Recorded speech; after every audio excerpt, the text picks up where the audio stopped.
Welcome to Rich Planet TV. I'm Richard D. Hall.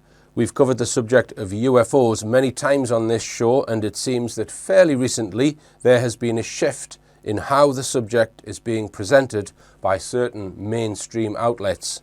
Today we're going to discuss one or two individuals whose information might shed light on what is really going on. To help me do this, I'd like to welcome back the Rich Planet polymath, Andrew Johnson. Welcome, Andrew. Great to be back here, Richard, with you. And it's been over 2 years now since you were here. Obviously, the scamdemic has interfered with both of our activities, and you also have had some personal issues over the last 2 years. Do you want to? Yeah, my wife had been, she'd fallen ill, and I'd had to look after her. And that's basically been the last 2 years, but sadly she passed on in August. So, now I'm sort of just into that situation, but that's, because I was basically looking after her all the time. So now I'm able to actually, do other visits and trips and things now, which wasn't possible before. Okay, Andrew. Now, if you want some background on what we're going to talk about today, because we have covered a lot of the side issues of today's show in previous productions, look up Rich Planet previous shows number 254, number 261, 264, 274 and 275.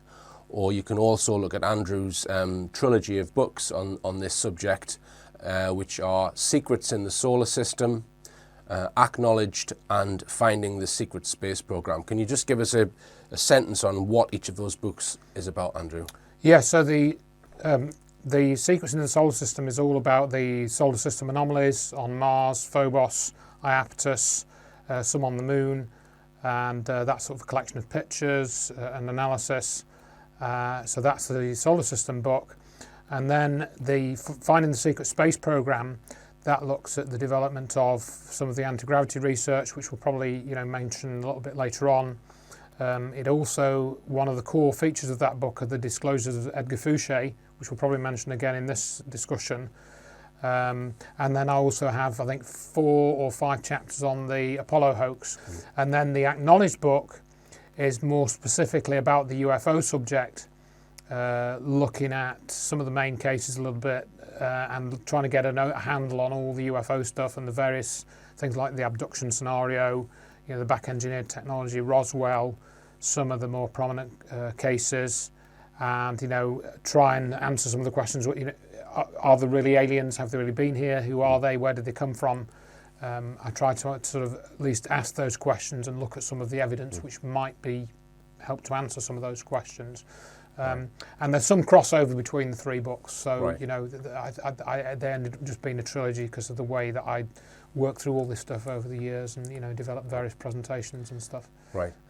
So some people might be sitting at home thinking, why are we bothering to talk about such frivolous subjects as UFOs when there's a global fascist offensive trying to remove our freedom and concocting fake pandemics using psychological warfare against the public? We need to address that. Of course, we need to address that. But I'd like to point people to something that Catherine Austin Fitz said in one of her videos, which you can watch the full interview from this link. I'm just going to show a brief clip. Just take a look at this.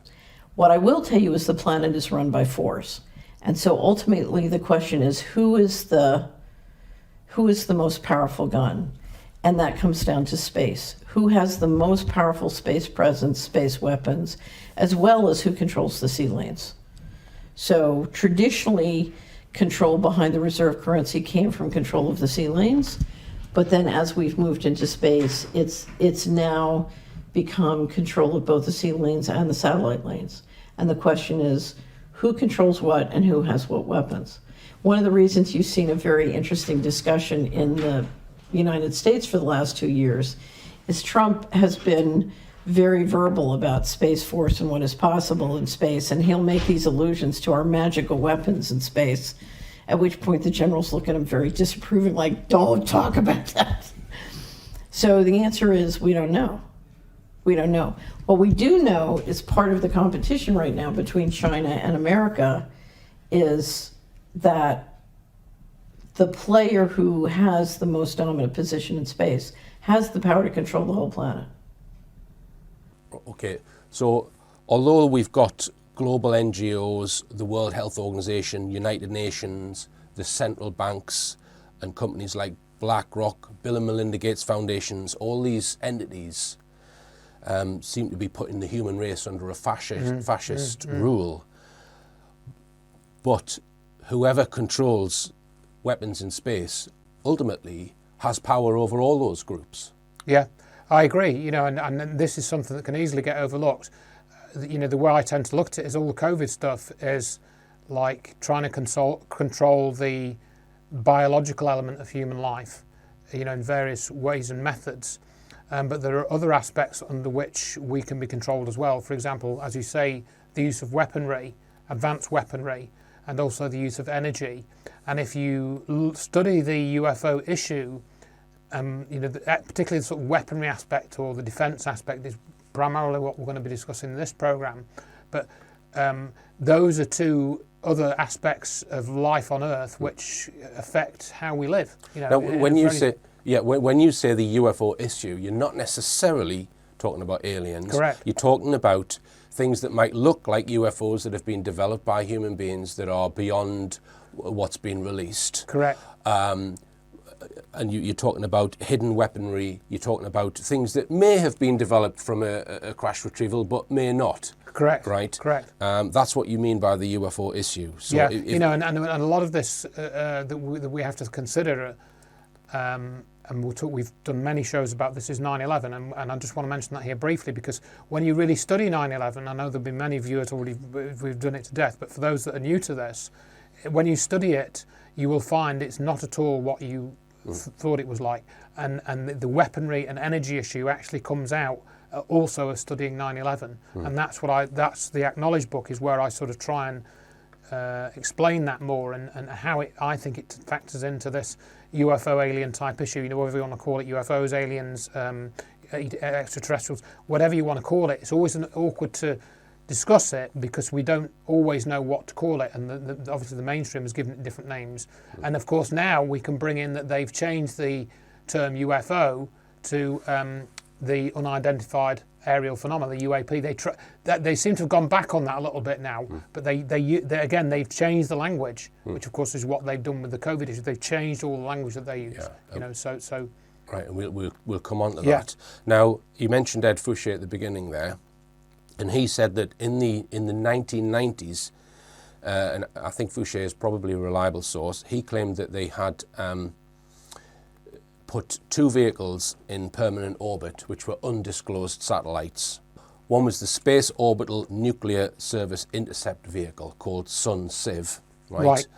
Which is robotic and can service various other satellites automatically, remotely. And that satellite could be visited by two craft. One was the TR-3B and the other one was the SR-74. So the TR-3B is this, they haven't acknowledged it yet, but it's 600 feet by 600 feet. It's got phenomenal characteristics. But this is a platform. It's not just a craft. It's a platform that can go in a suborbit and sit there for days on end. With God knows what on it, with weaponry or what have you. So if you'd just like to just touch on that, what's your guess on how many undisclosed space platforms are there in orbit that the public don't know about, and what's the scale of the weaponry that might be on there? Well, I mean, I think it's hard to know, but the way I've discussed that in the past is to talk about, you know, I generally sort of use the Roswell event as a kind of date marker, 1947 in other words, and the modern sort of UFO era started then. And I do accept that something crashed at Roswell, and there were several other crashes or shoot downs at the same time. It may not have been a crash at all. And therefore, we take that up to Ed Fouché's time around the late 90s. That's 50 years. So they've had 50 years to look at, you know, the technology, whatever it was, and make something out of it.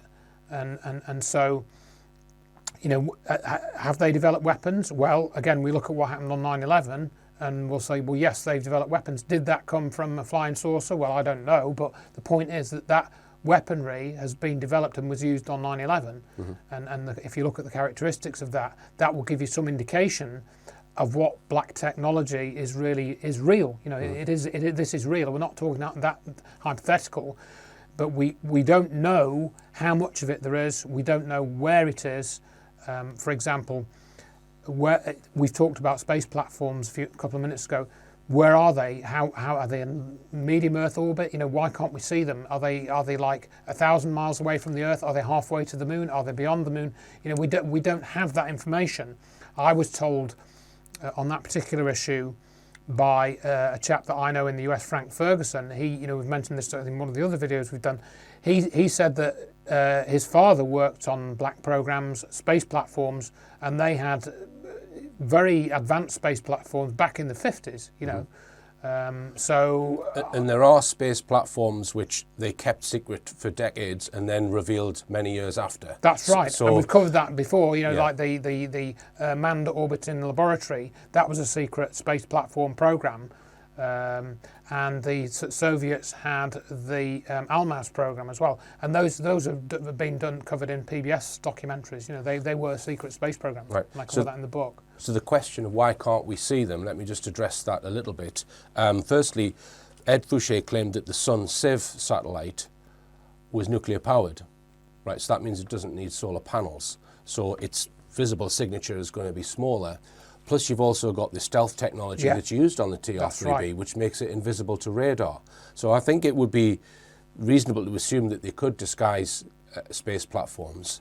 And with regards to the issue of a nuclear-powered satellite, the United Nations have got some fairly robust rules on whether nuclear power is safe or not to be used on a space satellite. Yeah. It's okay to be used in long-distance probes, you know, that are going to Mars or whatever. But in Earth orbit, it's you know, they're not meant to leave once it's finished its life. If it's nuclear powered, they're supposed to safely put it into a different orbit. There's all of these rules. I've got them all printed out here. Right. I won't read them, but essentially that would make a nuclear powered orbital satellite, because of all of these conditions that the UN have put on, would make it more expensive. Yeah. But someone like the NSA, that's not an issue to them, No, and they're probably not even complying with these rules anyway. No. If it's a secret satellite, unbeknown to the United Nations. So it's anyone's guess as to what's up there, and whoever owns that technology and has the best weaponry on the satellites is ultimately going to take power on the Earth. So if somebody like, you know, the chief of the Bank of International Settlements, which is the bank which sits above every other bank, they could just threaten him with a microwave weapon, couldn't they? They could say, well, we want you to do it this way. This is the way we want you to run the COVID scam. This is what you have to do. Now, whether they are in bed with the people running the monetary system and the people who are like the Bill and Melinda Gates Foundation, who are bringing in all these, you know, the lockdowns, or do they talk to those who at the NSA who run these, you know, the space weaponry? It's That's right. You know, and I mean, we're starting to get into some pretty heavy issues, you know, and obviously we've been focused on this COVID scam, which it's however you characterize it, it's an attack on the human race, you know, and it's an attack on humans. It's not just on Australians, it's not just on Canadians, it's on everyone. Yeah. So it's an attack on the whole human race. So one of the things we're talking about is alien invasion. Well, what would an alien invasion be? It would be an attack on the human race, wouldn't it? You know, by one definition at least. So, and we played the Catherine Austin Fitts clip, and we were just discussing this prior to recording.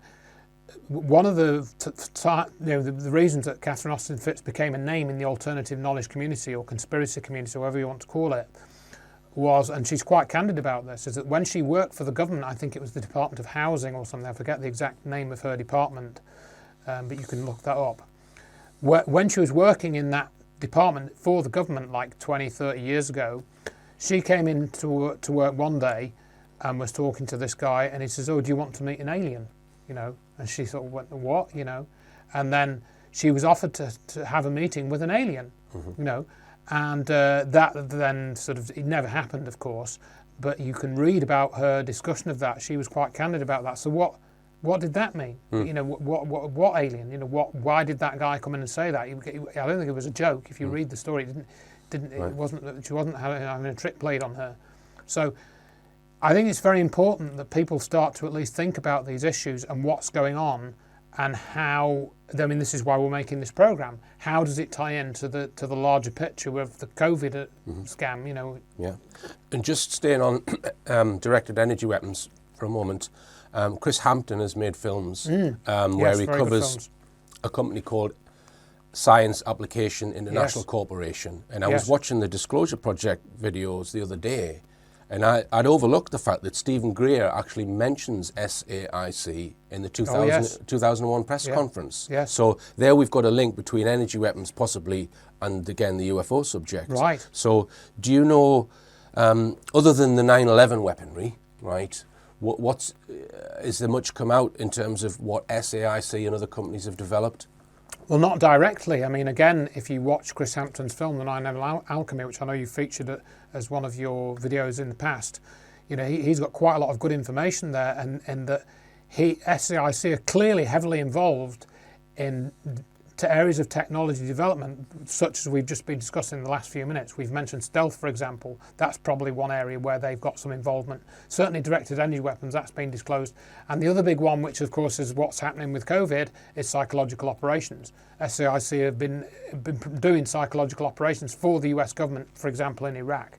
And again, there's a PBS documentary with a whistleblower from SAIC who talks about that, talks about the psychological operations they ran in Iraq. So all those themes that we've talked about, you know, SAIC has expertise in as a US defence contractor, and they're a very mysterious company.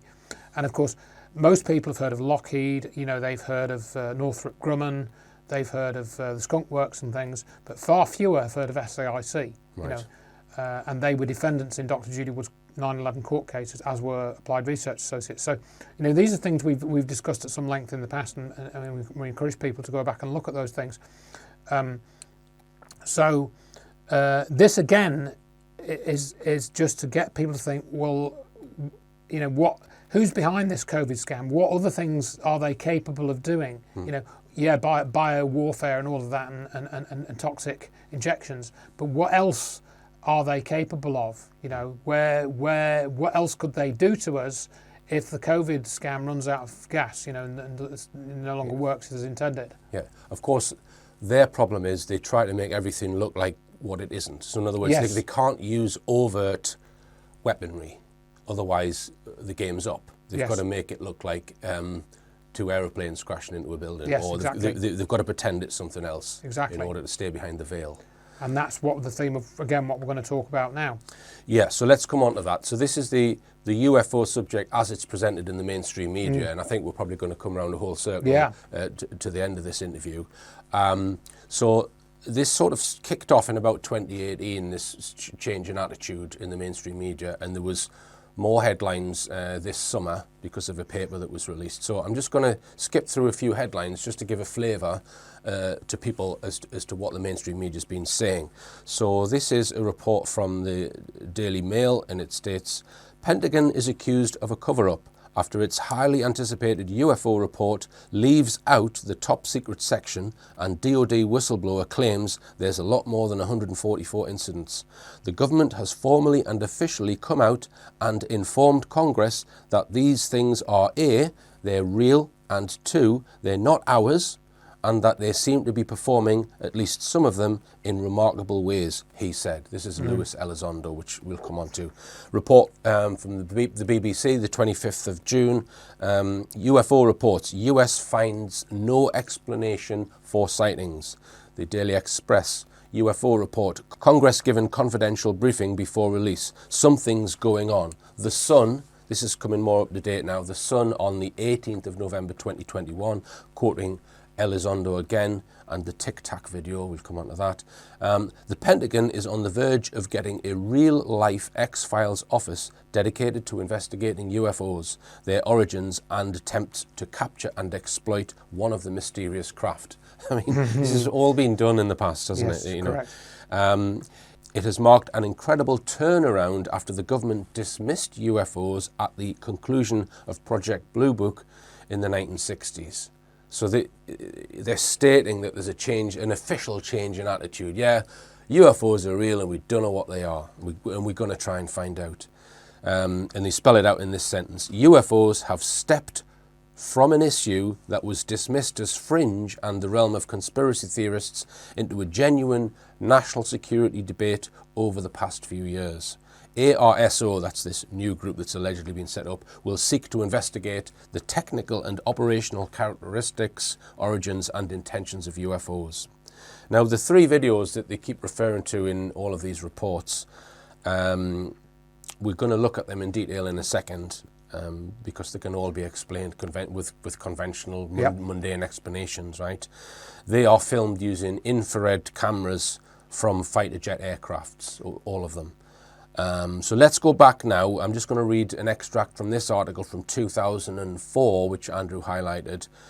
And I think this is one of the first reports of infrared cameras spotting UFOs. Right, so it goes back to 2004. Yeah, Mexican military, yeah. So this is from the Mexican military. Footage released by the Mexican Air Force is further proof of the existence of UFOs, an investigator has said. The video, filmed by pilots using an infrared camera, shows 11 bright objects moving rapidly in the sky. "We are not alone. This is so weird," one of the pilots can be heard saying after the radar picked up the objects. The Mexican Defense Ministry confirmed the videotape had been filmed by members of the Air Force but did not comment on its content. Mexican UFO investigator Jaime Maussan said that while there were hundreds of UFO videos, it was the first time one had the backing of the armed forces. And we know about Jaime Maussan. I'll not comment on him. Right. Just that he thinks that every single crop circle in the world is made by extraterrestrials. Yes. Right? But that's, you know, did they get the idea from 2004? Maybe. I wonder. All right, so now Andrew, we based this interview on one of Andrew's articles on his website, which you can read here. And in that article, you reference this video, this is from 2018. This is the sort of start of the change in attitude towards UFOs, which is all based around these three infrared videos. So we'll just take a look at this clip. Tonight, the I-Team has obtained some key documents relating to a UFO inquiry. Now, thousands of researchers have filed requests via the Freedom of Information Act trying to get them, but they were denied. And the main contractor for the Pentagon's secret study was a Las Vegas company. George Knapp has this exclusive story. The Pentagon's release last December of this 2004 encounter between pilots from the USS Nimitz and a mystery machine dubbed the Tic Tac UFO generated huge headlines and demands for more releases. Two more followed, the gimbal video from 2015 and another nicknamed Go Fast. As many as 24 more videos are still in the Pentagon vaults, according to the man who ran the military's secret UFO study for years. ATIP did find a lot of stuff. This wasn't just a one-off looking at the Nimitz incident. There were many, many incidents we looked at, and we looked at them on a continuing basis. During his time in charge of the ATIP program, Lou Elizondo set into motion the release of these and other videos. He doesn't know if the spigot has been turned off now that he's no longer there. Since October, he's been working with To the Stars Academy to help change the perception of the UFO issue, particularly in Washington. And without revealing too much, Elizondo hints that progress is being made. This company's about changing the paradigm in which our U.S. government can finally take this issue seriously without worrying about their political survival, right? Allowing Congress to have a conversation, either an open or a closed session, saying, all right, guys, gals, what do we do about this? What we can talk about now is, should this scientific study continue that has already been started? A huge, volumes and volumes of stuff. We now have a basis for doing it. Former Senator Harry Reid instigated the Pentagon study back in 2007 but kept it secret. Since his role was revealed last year, he's had many calls from others in Congress and believes there have likely been classified briefings involving military eyewitnesses. Reid fought hard to keep ATIP going, as revealed in this 2009 letter obtained by the I-Team. He also wants the study to be made public. The Pentagon has yet to release any files, but some information is dribbling out. You've got these advanced aerospace vehicles flying around that we don't know where they come from, who's driving them, what the intent is, possibly off-world even. In June, physicist Hal Puthoff made the first public presentation about the UFO study. Puthoff was the chief scientist for BASS, the Las Vegas company which won a Pentagon contract to study UFOs and related mysteries. In his presentation, Puthoff listed the subjects explored in dozens of scientific studies initiated by BASS. Star Trek-worthy topics: warp drive, invisibility, metamaterials. But the titles and authors have not been released until now. Here's the list, made public for the first time. Subjects include wormholes, anti-gravity, how to track hypersonic vehicles, and many others. Puthoff says his group has studied unknown materials recovered from crash sites. Make of that what you will. Elizondo says TTSA is actively looking for unusual materials so they can be analyzed. You don't know at the time. You know, you pick up a piece of, or have delivered to you a piece of metallic, you know, slag that, frankly, could be it could be to a vehicle that we've never seen before, or it could be part of an alternator to a 1984 Cadillac. You just don't know. So we have to be very careful. Elizondo doesn't know if more UFO videos will ever be released, but says there's big news coming about the ones already made public. The gimbal video, for instance. He points out that the pilots didn't encounter just one UFO. There's a whole fleet of them. Look on the ASA. George Knapp, 8 News Now. Oh my gosh.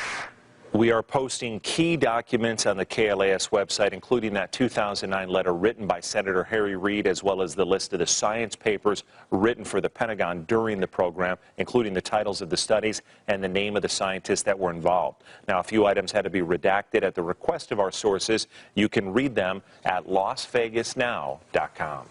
We'll show some analysis of those 3 infrared videos in a moment. And we'll also come on to Luis Elizondo, because Elizondo claims that the videos went through a proper classification review process by the government to authorize the release of them. Right? That might be true. But when we find out what they are, that then becomes, you know, you ask the question, why would they release such a thing when you realize what they probably are? The person featured in the video, Luis Elizondo, and he's featured in all of these media reports. The whole story is built around him. He allegedly worked for a program called the Advanced Aerospace Threat Identification Program, AATIP, and that lasted from 2007 to 2012. So he was allegedly employed by that program, which was allegedly trying to find out about UFOs.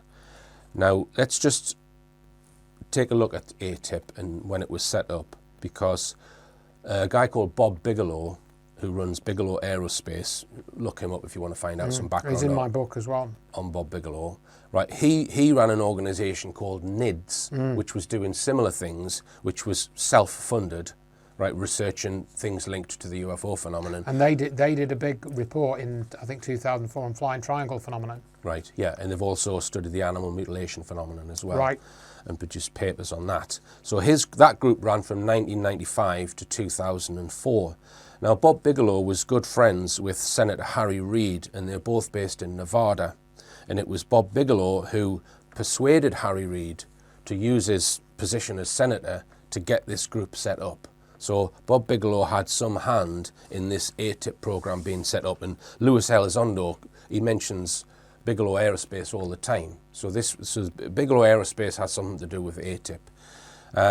I'll just read a brief extract about the setting up of ATIP from Wikipedia. We mustn't always believe Wikipedia, but sometimes it's Yeah, true. some Sometimes references it's are true. okay. So in 2007, while he was the Senate Majority Leader, he initiated the Advanced Aerospace Threat Identification Program. This is Harry Reid. Yep. To study unidentified flying objects at the urging of Reid's friend, Nevada billionaire and governmental contractor Robert Bigelow, and with support from the late Senator Ted Stevens.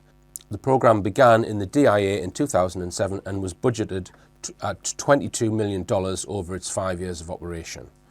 But it lasted from 2007 to 2012.